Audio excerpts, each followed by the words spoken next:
Have you ever felt like you're standing between two worlds, one veiled in mist, where every possibility stretches endlessly, and another heavy and grounded, where every step feels stuck to the earth? There are mornings when I wake up feeling like I can do anything. I see the light pouring through the window, my mind filled with hundreds of ideas, thousands of untouched possibilities. But just a few hours later, it all vanishes like breath. I sit there, motionless, staring at a blank screen, and ask myself, why can't I begin? I used to think it was laziness or fear of failure, but then I realized there was something deeper holding me back, something without a name, only a feeling, like a small voice, clear and persistent, whispering in my head, "Don't rush. Life still has time. One day, everything will be fine." That voice isn't malicious. It's gentle, alluring, with the tone of a child, the child I once was, and never truly left behind. Perhaps within each of us, there lives such a child, a soul that refuses to grow up, always longing for freedom, for dreams, for adventure. It makes us believe that life is only worth living when there's something new to pursue. It is the fire that urges us to write a story, to begin a journey, to break free from old limits. But that same fire, when left unguided, can burn down our ability to act. The child within loves beginnings, but fears continuations. It loves to dream, but rejects reality. I remember my 20s, when I believed my life had to be different. I wouldn't live like others. I wouldn't accept a boring job, wouldn't be tied down by relationships, wouldn't let anyone define me. I called it freedom. But now, looking back, I see it was just a mask woven from illusion. I wasn't chasing freedom, I was avoiding. I feared choosing, because choosing meant losing. I feared growing up, because growing up meant taking responsibility for everything I did, even for the dreams that hadn't come true. There are afternoons when I wander through familiar streets, seeing children laugh, running through the rain without fear of getting wet. I suddenly realize there's still a part of me like that, innocent, naive, and full of life. But that part doesn't know how to move forward when the rain stops. It stands there, trembling between rain and sunlight, unwilling to grow, unable to go back. Carl Jung once called that part Puer Aeternus, the eternal child. But I don't need to know the name, because I've felt it for a long time. A longing to live as if for the first time, mixed with the helplessness of watching time pass while I stand still. It's like standing before a slightly open door I know a gentle push would take me through, but I'm afraid of what lies on the other side. So I stand there, fingers on the handle, telling myself, the right time will come, not realizing that there is never a truly right time. That child is not bad. In fact, it is the most beautiful part of us. It gives us the courage to believe in the impossible, to begin again, no matter how many times we fail. It is the first spark of all creation, the innocent beat of the heart that keeps us from turning to stone in a mechanical world. But when the child leads without the hand of the grown-up, we become lost, because every dream needs a ground to take root. And if we keep flying without touching the earth, the sky becomes just a mirror reflecting our own loneliness. I remember the first time I realized that. I left a job just because it felt too realistic. I told my friends I needed time to find inspiration. A year later, inspiration hadn't come, only mornings, waking up in the same old room, watching sunlight on the ceiling, and feeling that something had stopped. I began to understand. It wasn't life holding me back. It was me holding back my life. Perhaps, deep down, that child still wants to be loved without responsibility, wants to be admired without sacrifice, wants everything without losing anything. It doesn't understand that freedom without limits is just chaos, dressed in dreams. It doesn't know that to keep your wings, you must learn how to land. One day, you will feel this clearly: a conflict between two parts of yourself. One part wants to go, the other wants to stay. One wants to begin, the other only wants to dream about beginning. This tug of war isn't loud, but it lingers like the sound of dripping water at night. And then, if you listen long enough, you'll realize it's not weakness. It's an invitation to step into a real conversation with your soul. Because sometimes to grow up, we don't have to abandon that child. We only need to listen to it with the heart of an adult. Ask it what it fears, who it misses, what it regrets. And then, Instead of saying, "Be quiet," say, "I understand." There is a moment when we stop resisting, that everything changes. Dreams are no longer burdens, but seeds. Limits are no longer chains, but nourishing soil. In that moment, the child and the adult within us begin to speak, no longer chasing each other, but looking in the same direction. I used to think life was a choice between dream and reality, between freedom and responsibility. Now I realize they're not two separate paths, but two sides of a single map. Only when we learn to walk both do we truly know where we are. And maybe that journey begins with the courage to face the feeling of being stuck where the child within stands at the doorway, one hand clutching the past, the other gently touching the future. It doesn't know where to go. But if we're brave enough to come close, we'll see behind those fearful eyes there is a small light waiting to be lit. A light not yet strong enough to show the way, but just enough to call forth the rest of the story. Perhaps all of us have once stood at that doorway where light and shadow meet, where the child within us hesitates to take the next step. And then we grow up, or at least we think we have. We get a job, set goals, build long-term plans. But among those bullet points, sometimes we still hear a familiar sigh, like an echo from far away. Is this really what I want? Strangely, we keep trying to move forward, yet deep down we feel like we're going in circles. Everything seems to be shifting, except us. Maybe we've changed where we live, changed jobs, changed partners. But the deepest part inside hasn't changed. Still, that same child, still longing, still afraid, still searching for a life that never truly begins. I remember an old friend, Adam. He was the kind of person everyone admired, smart, creative, full of potential. He always talked about amazing projects, world-changing ideas. But every time a real opportunity came, Adam would find a way to back out. "It's not the right time," he said. "I need more time." Year after year, time kept moving, and Adam stayed at the threshold of almost. Some people die from failure, but others die from never daring to begin. What haunts me most is I understand him, because I used to be like that too. There's a subtle pleasure in being almost there. It lets us feel like we still have potential, still have time, because if we've never truly started, we can keep believing that we will. But that's a sweet lie, because will is always in the future, while real life only happens in the present. We live in an age where youth is worshipped like a religion. Everything around us praises being young, being new, being flexible, being unbound. But rarely do we hear about endurance, stability, or long-term commitment, the values that come with maturity. We want to fly, but forget that wings mean nothing without direction. The eternal child within us is nourished by society with sweet messages. Live for yourself. Don't let anyone tie you down. Follow your feelings. But sometimes, following feelings only makes us their slave. We jump from one passion to the next, always thinking the next thing will complete us. And then, one day, we realize we have everything except peace. Some call it a late adulthood crisis. Jung called it the conflict between freedom and responsibility, between what I want and what I need. But I prefer a simpler thought. It's the moment we must face ourselves after all illusions have faded, when there's no one left to blame, nowhere left to hide, just us and the barest question, do I dare to live honestly? One evening, sitting in a small cafe on a street corner, I looked around and saw young faces. They were talking, laughing, eyes lighting up whenever they spoke of some new plan, writing a book, starting a company, traveling the world. I recognized that light, the light of beginnings, of limitlessness, but I also saw in a few of them a flicker of uncertainty, a dimmed glance during moments of silence between laughter, as if they were asking themselves, what if I never make it? There's something cruel and also beautiful.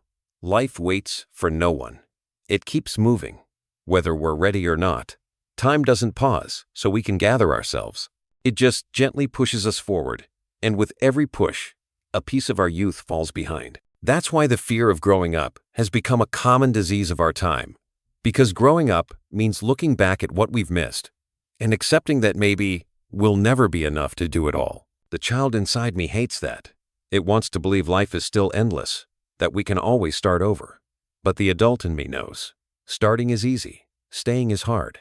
Staying with a decision, with a job, with a person, with the path we've chosen, that's the true test of freedom. Because real freedom isn't being able to choose everything. It's having the courage to choose one thing and give it your all. Someone once told me, we're afraid of commitment, not because we don't want to love or work, but because we're afraid to lose the image of ourselves we want to believe in. That line stayed with me for a long time. It's true sometimes we're not really looking for a better life. We just want to protect our dream self, the one who could, but never had to. But what happens when we let that child lead us forever? At first, life feels thrilling because every day is a new adventure. But slowly, we start feeling empty. Everything new loses its meaning faster than we expect. That initial spark fades like sea foam, leaving behind the salt of loneliness. And we realize, freedom isn't about having no ties. It's about knowing what's worth committing to. I once saw a middle-aged man standing outside a toy store, gazing at model airplanes, with a strange look, part joy, part sorrow. Maybe he was remembering when he dreamed of being a pilot. Now, he's just an office worker, with bills, meetings, and weary mornings. But in that moment, through the glass, I saw something more than regret in him. I saw a quiet reminder that dreams don't die. They just need a new shape to keep living. Maybe growing up doesn't mean killing the child inside us, but learning to say to it, we'll still fly, but this time we'll know how to come home. There are nights when everything goes quiet, and you can hear that small voice again, no longer proud, just hoping to be heard. If we can stay still enough to listen, not to obey, but to understand, then that is the beginning of transformation. Because the child within us doesn't need to be silenced. It only needs to be guided. In a world that chases instant pleasure, the act of pausing to take responsibility for our feelings is a kind of rebellion. But it's that very rebellion that opens the way home. Home to the deepest part of ourselves, where freedom and responsibility no longer fight, but coexist. I remember someone once asked, if you had to choose between a safe life or a risky one, which would you pick? I smiled. That question only feels right when we still see life through a child's eyes, black and white. But when we truly grow up, we realize safety doesn't mean no risk. It means knowing where we're going, even if the road is still far. Maybe the only thing we really need isn't another chance, but a deep enough resolve to hold on to the one we already have. Because no journey begins with someday, only with now. When night falls and the city glows with light, I walk among the crowd, hearing laughter, engines, and wind, all of it blending like a song without words. And suddenly I understand none of us are truly lost. We're just learning how to walk from dreams to reality, from can to doing, from the child in our hearts to the grown-up in our lives. That path has never been easy, but perhaps it's in the first moment we choose to stay that real life begins to open up, no longer a fantasy, but a journey with a soul. That night, I dreamed I was standing in the middle of an empty city. There was no sound, no wind, only dim streetlights and the echo of footsteps in the void. I kept walking and walking until I realized someone was walking with me, a child around 12 years old, with bright eyes and the same smile I once had.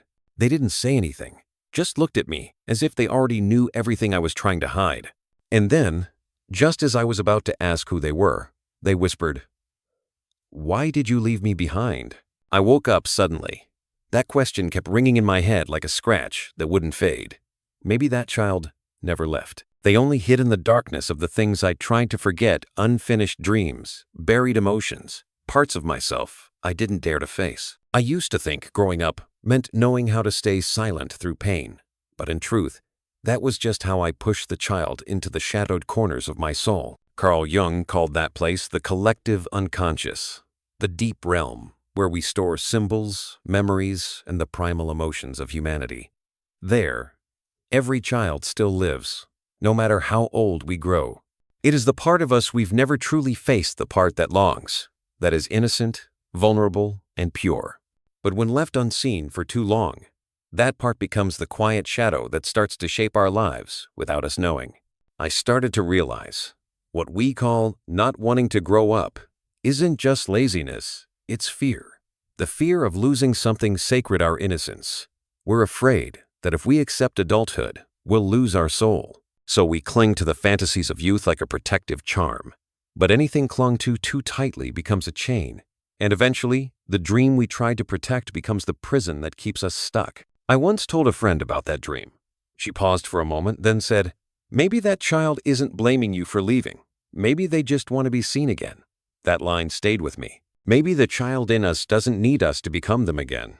They just want us to pause, look at them, and let them know we still remember. In that moment, I understood more clearly than ever. The journey of growing up isn't about running forward. It's about turning around and carrying with us the part we once left behind. Because if we don't, no matter how far we go, there will always be a voice in the dark pulling us back. When I began writing these words, I knew I wasn't the only one who heard that voice. There are millions of people out there.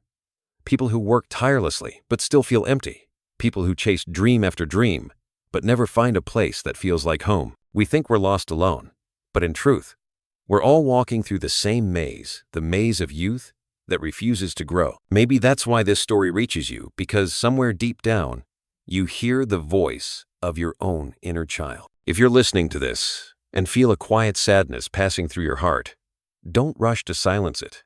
Let it stay for a while. Let that voice be heard. Maybe it's the part of you that hasn't been allowed to dream in a very long time. I want to say this not as a storyteller, but as someone who has stood exactly where you're standing. Leave a sign, a message, even just a small symbol of connection, not for the algorithm, but for the bond. Because sometimes a single word from you might let someone else out there know they are not alone. And if you're listening with your whole heart, leave a sign, so I know that the child in you is still alive, still brave enough to listen. There's an old story I've always remembered. Icarus, the young man, with wings of wax, who flew toward the sun, even though his father warned him not to fly too close. When the wax melted, Icarus fell into the sea, and the story ended as a tragedy. But I've always wondered, even for just a moment, wasn't Icarus fully alive? He flew, knowing he might fall. And maybe, in the very moment his wings melted, he was the most free he had ever been. The child inside us is just like Icarus, wanting to fly, to touch something radiant, to believe that limits are only illusions. But if we don't learn how to guide that child, it will burn its own wings. And when we fall, we won't just lose the dream. We'll lose our belief that dreams can survive at all. Growing up, perhaps, isn't about flying lower. It's about learning to build wings strong enough to bear the heat of the Sunday. It's when we know fear, but still choose to move forward. When we no longer need perfection, only truth. I used to think courage meant confronting the world. But now I know true courage is listening to the most fragile part of yourself and not turning away. Because within that part lies everything that makes us who we are, both shadow and light. And in the moment we choose to listen to that voice, the real journey begins. Not a journey to find freedom out there, but a return inward where the child is no longer abandoned, where we stop running from the fear of growing up. Night falls again. The city is still loud, but something inside me is quieter than ever. I know that child is still here, but this time they're not behind me. They walk beside me, their hand gently brushing mine like a sign of peace. No blame, only the soft silence of understanding. And in that moment, I realize this journey is far from over. Everything is only just beginning, because to truly move forward, we must first learn to face the very shadow that once made us afraid. That shadow is no longer the enemy. It is the doorway to our deepest self. And once we dare to open it, the light begins to pour in slowly, but forever. There's one thing I've learned through it all, that we cannot bring the child within us toward growth if we refuse to look into where they've been hiding. The darkness. Not the terrifying kind from fairy tales, but the quiet kind. The place where we bury all the things we never dared to say. The anger, the shame, the envy, the guilt for the things we've done, and for the things we never dared to do. They lie there, waiting for us to return. And the irony is, the harder we try to become better, the more we abandon the most honest part of ourselves. I remember one night, after a gathering with colleagues, I came home, sat in the dark, and felt like I was playing the lead role in a forgettable play, smiling, nodding, saying all the right things, appearing mature, but inside, there was only a hollow chill. I didn't understand why I was so exhausted, until I realized I had spent years simply trying to appear fine, stable, put together, fine with work, with love, with everything. But in all that fine, I had lost my sense of what was real. It felt like I was watching life through frosted glass, seeing the shapes, but no longer able to touch its soul. Jung once said that darkness is not our enemy, but our guide, because only when we dare to walk through it do we discover the kind of light that truly belongs to us. So I started to try slowly, shakily, but honestly. I began to write a journal. Not perfect words, but fragmented ones, messy, sometimes meaningless. I wrote about the things that made me feel ashamed, the times I pretended to be strong just to be admired, the times I stayed silent just to avoid disappointing others, the dreams I once had but killed because I thought they were too silly. At first, writing those things down terrified me. It felt like digging up an old grave inside myself. But then, somewhere in that chaotic writing, I began to see the shape of the child I had forgotten. They didn't look at me with blame, but with understanding, as if they were saying, "You finally see me." Sometimes, when we're honest with ourselves, we don't need anyone else to heal us. Honesty itself is the medicine, because in the light of truth, the darkness loses its power. I remember that quote from Jung like a spell. Until you make the unconscious conscious, it will direct your life, and you will call it fate. That line sent chills through me, because for so many years, I lived as if everything just happened. I thought I was choosing, but really, it was the unconscious, the shadow holding the reins. I was just a puppet in the hands of wounds I had never acknowledged. So I started asking different questions. What am I hiding from? Who am I afraid to lose? What part of me am I protecting by refusing to change? The answers didn't come immediately. They came in long nights, as I sat in front of the mirror, seeing someone no longer young, and realizing that time waits for no one. And then, in a moment of weariness, I heard a quiet voice, not the child from my dreams, but my own voice, softer, more honest. We still have a chance, but this time, don't run. I began to practice staying with uncomfortable feelings, boredom, loneliness, disappointment. Instead of running from them, I sat with them, looked at them, even talked to them like old friends. And something strange happened. They stopped being scary. When we dare to face our pain, it loses its control over us. It becomes a message, a reminder, as if the darkness itself is saying, "I'm here, not to punish you, but to help you remember that light still exists." Then I started noticing small changes. I no longer needed everyone to understand me. I stopped seeking approval in others' eyes. I just wanted to understand myself truly, and enough. And from that space, the simplest things began to matter. A quiet morning, a steaming cup of coffee, a short conversation without masks, a moment of silence, looking out at a gray sky. In those seemingly ordinary things, I felt something returning. Not joy that bursts, but peace. As if the child within me had finally sat down, no longer needing to fly away. In truth, maturity doesn't arrive in a single moment of enlightenment. It comes in the times we choose to stay when we want to leave. In the moments we stop trying to prove anything. In the acceptance that maybe we don't understand it all, but we're still willing to keep going. I believe each of us must walk through our own darkness to truly see the light. No one can live only in the bright, just as a candle only shines when darkness surrounds it. The child within doesn't want us to become the perfect adult. They only want us to be real. And the realest thing sometimes is knowing we're still afraid, but still choosing to step forward. That night I dreamed of the child again. They were still in the same old city, still standing under the streetlight. But this time, I wasn't afraid. I walked over, sat down beside them. We didn't speak, we just looked at each other. Then they smiled.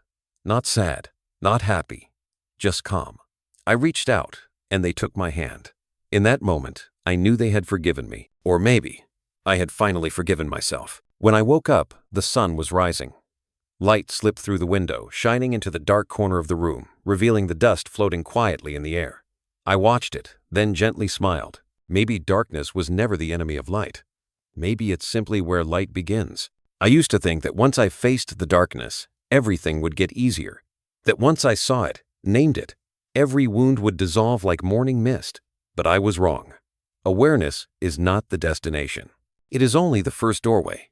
And once you step through it, you enter a different land, the land of practice, where each day becomes a challenge of staying. Staying with yourself is the hardest thing.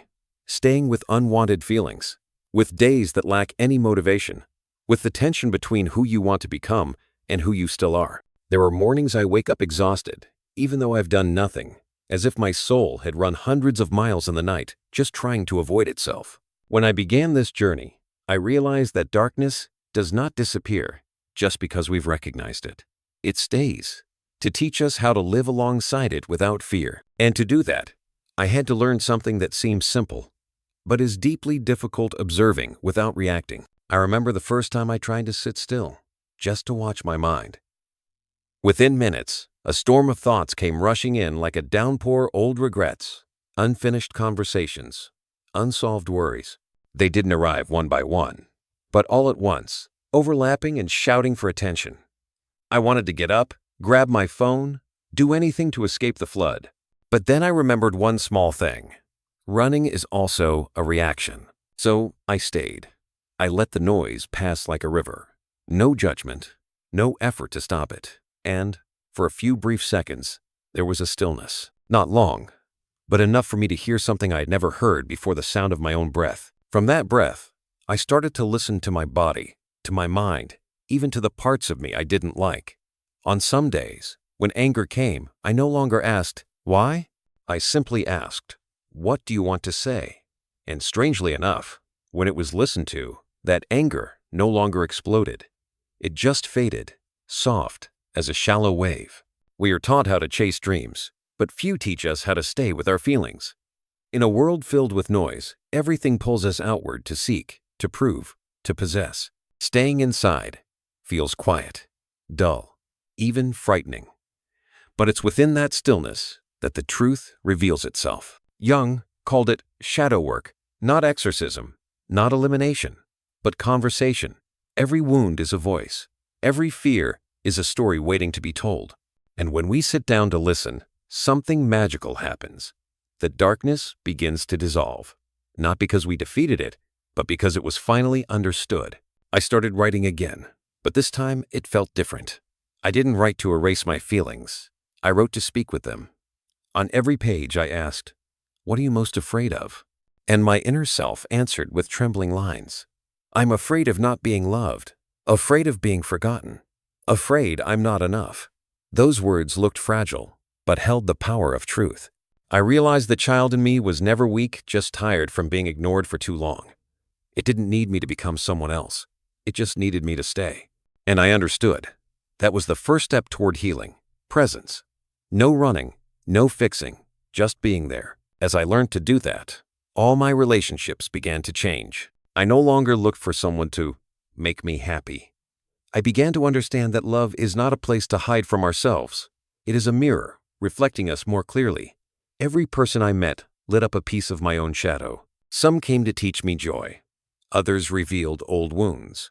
And sometimes, the one who hurt me the most was the one who unknowingly helped me see myself. There were moments I wanted to retreat, when relationships grew confusing, when work didn't go as planned, when the world became too loud. Before, I would have walked away, found a new start, somewhere easier to breathe. But this time, I stayed. I let the tension be. I didn't fix it or avoid it. And what I received was something unexpected: strength. Strength is not the ability to control everything.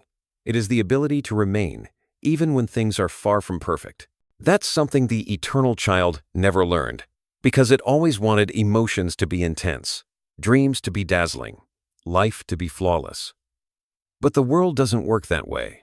Growing up, it turns out, is learning to love even the messy days. One afternoon, I sat alone in a park, watching children run. A little boy fell, scraped his knee. He cried, but no one came to pick him up. A few moments later, he stood up by himself, brushed off the dirt, and ran on. I smiled. That image was simple, but held something sacred. The child didn't fear falling, because he hadn't yet learned to be ashamed of pain. But we, the grown-ups, fear being seen in weakness, so we choose to fall in silence. I think maybe growing up is not about ending pain, but about learning how to stand up in the midst of it.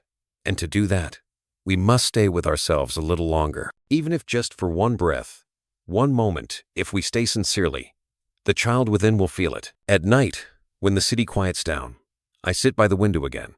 I don't write. I don't think. I just look outside. The wind moves gently through the night, and I feel my heart begin to open slowly, softly. I realize healing is not when everything gets better, but when we no longer need everything to be different in order to feel peace. In the darkness, some things still shine a light on the street corner, the laughter of someone passing by, or simply the rhythm of your own heartbeat. Those small things, if you're willing to notice, are enough to keep you grounded. And in the act of staying in every breath, in every fear that's allowed to exist, true light begins to grow from within. Maybe that is the hardest art in life, the art of staying. Staying with the pain, only to realize it too is staying with us. Not to punish, but to guide. Because sometimes, only when we stop running can we hear the gentlest voice whispering in the silence. We are on our way home. There are mornings when, as the first light pours through the window, I realize I no longer wake up with that familiar emptiness. Not because everything in life has suddenly become perfect, but because I've stopped searching for that perfection. Something in me has shifted quietly, slowly, like a tree growing through a rainy season. Perhaps that is when the child in me began to understand. True freedom isn't about having no attachments. It's about knowing what you choose to commit to. I remember years ago, I feared commitment so much that I couldn't stay too long with anything. Every time a job became repetitive, I would say, I need a change. Every time a relationship passed the passionate phase, I would find an excuse to pull away. I called it a free spirit, but really, it was the fear of being tied down. I was afraid of losing the image I had of myself, someone who could walk away at any time. But then one day I realized, the person always ready to leave has nowhere to return to. The freedom I had chased turned out to be just another way of running from myself. Because if we've never truly committed to something, how can we ever know who we are? Only when we dare to put our whole heart into something, a person, a purpose, a journey, even knowing it might hurt, do we truly begin to live. I remember the first time I chose to stay in a relationship I had once planned to leave. Not because everything was easy, but because I knew leaving wouldn't save me anymore. I started learning how to listen instead of react.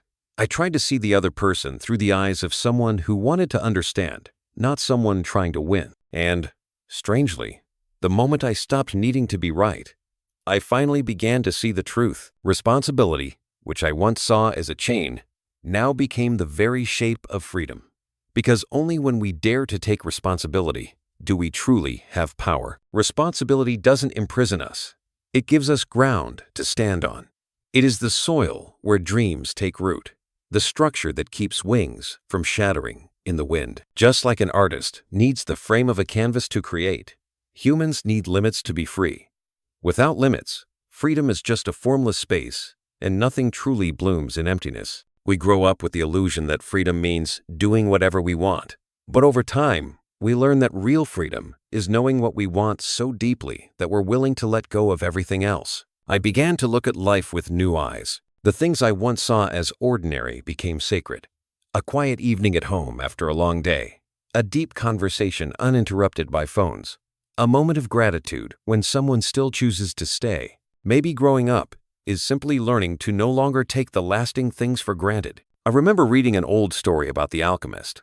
They say that turning metal into gold is not just a chemical process, but a symbol of inner transformation. To turn raw metal into gold, the alchemist must endure fire, time, and patience. Too much heat, and the metal burns. Too fast, and it shatters. Only persistence and faith in the process can create that final pure light. Life is like that too. Freedom isn't about burning everything down and starting over. It's about staying in the fire long enough to be refined. Every limit, every wound, every moment we wanted to give up but didn't, is a flame melting away what's rough in us. And slowly, from that fire, a new self is born, no longer unclear, no longer afraid, but shining like real gold. When we understand that, we stop blaming the world. We stop asking, why is this happening to me? And instead ask, what is this trying to teach me? That one question changes everything. It turns pain into a teacher, struggle into a lesson, and endurance into strength. I realize that the child in me is still there, still dreaming, still curious, still hungry for freedom. But now, I no longer let it drive the vehicle of my life. I sit beside it, listen, and say, "We're still going, but this time, we have a map." And strangely, it smiles. Maybe because, at last, it feels trusted not to lead, but to walk alongside. I began to understand that inside each of us are two voices, one of the child who wants to fly, and one of the adult who wants to stay. When we only listen to one, we live halfway. When we listen to both, life becomes whole. The child gives us desire. The adult gives us direction. Both must exist, and only when they move as one do we touch something complete. That balance doesn't come from reason, but from small daily practices, being patient when things are slow, gentle when things break, and honest when it would be easiest to pretend. These are the moments no one sees, but they are the moments that build the truest version of ourselves. Now, I no longer want to fly away from the ground. I want to walk it with my real feet, feeling the weight of each step. And strangely, the more I walk, the lighter I feel. Freedom isn't about having no weight. It's about being strong enough to carry it with ease. One afternoon, I sat on the porch, watching the sun set. The light turned the sky golden, and I thought maybe this is what freedom really means. Not the blinding kind of light that overwhelms you, but the gentle light that remains even as the day fades. The light of someone who no longer runs, no longer fears, no longer needs to prove anything. The light of someone who has learned that only when we stay can we truly fly. I took a deep breath, felt it move through my chest light, but full. And in that moment, I understood the journey isn't over. There's still one more path, the path of harmony, where child and adult, dream and reality, freedom and responsibility come together in the same direction. And when those two no longer oppose each other, when the divide within us disappears, that's when the real light begins to shine from the inside out. One morning, I woke up to a city covered in mist.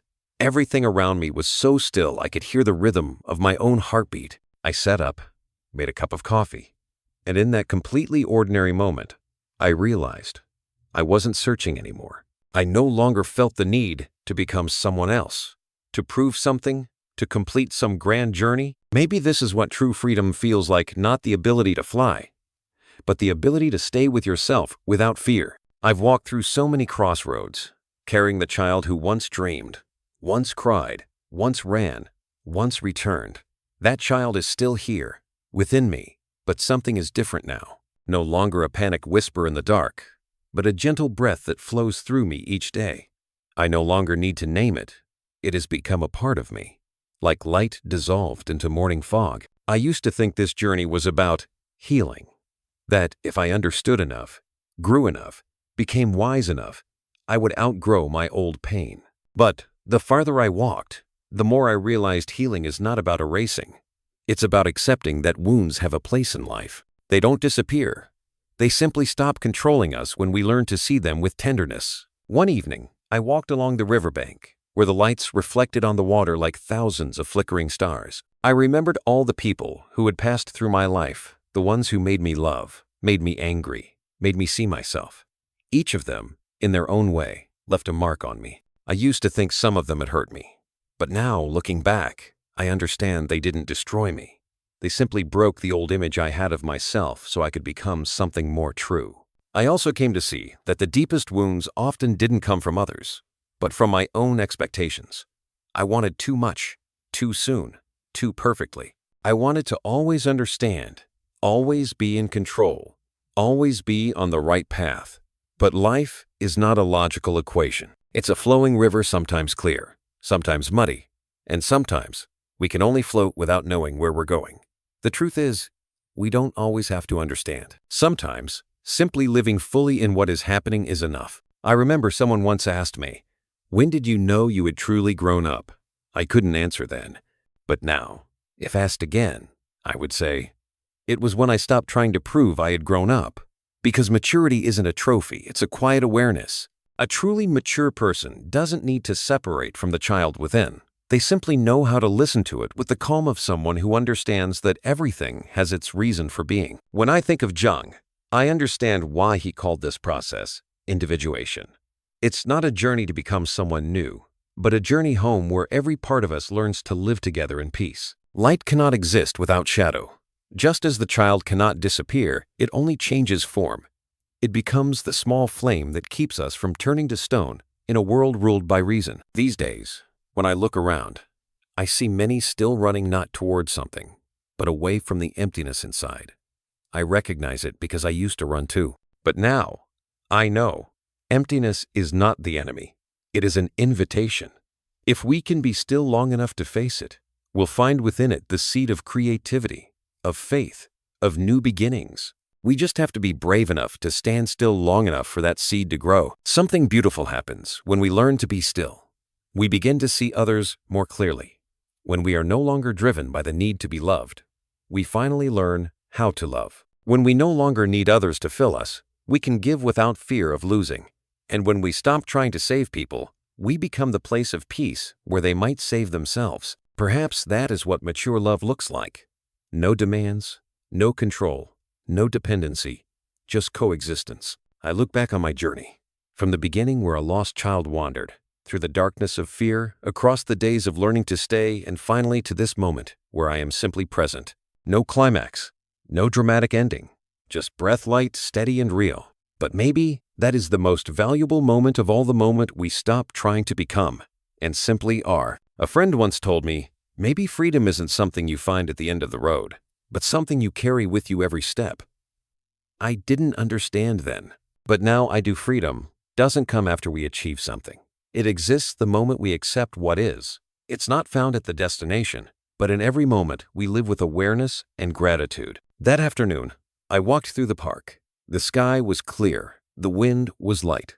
A child ran past, holding their mother's hand, laughing freely. That laughter rang through the air, echoing somewhere inside me. I smiled. I no longer need to search for the child within me. They are here. In that laughter, in this breath, in the steady heartbeat of life, still moving forward. Perhaps wholeness isn't a state without conflict, but the ability to hold both conflict and peace in the same heartbeat. The child and the adult, light and shadow, dreams and responsibility, they all exist together, without the need to battle. And when we stop trying to split them apart, we become whole. I looked up at the sky. The last light of day fell onto the water, scattering into trembling golden reflections.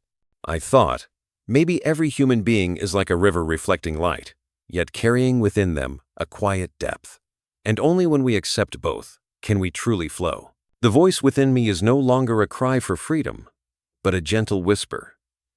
Everything is exactly where it's meant to be. I inhale deeply, letting the light fill my lungs, and as I exhale slowly, I let the darkness leave with it too. And just like that, in that very moment, I no longer feel like I'm searching for anything, because now I understand the light was never waiting at the end of the path. It has always been here, in every breath. Thank you for staying with me until the very end of this story. If this message touched your heart, please give it a like, subscribe to the channel, and turn on the notification bell so you'll never miss the next journey we take together. Your support means the world to me.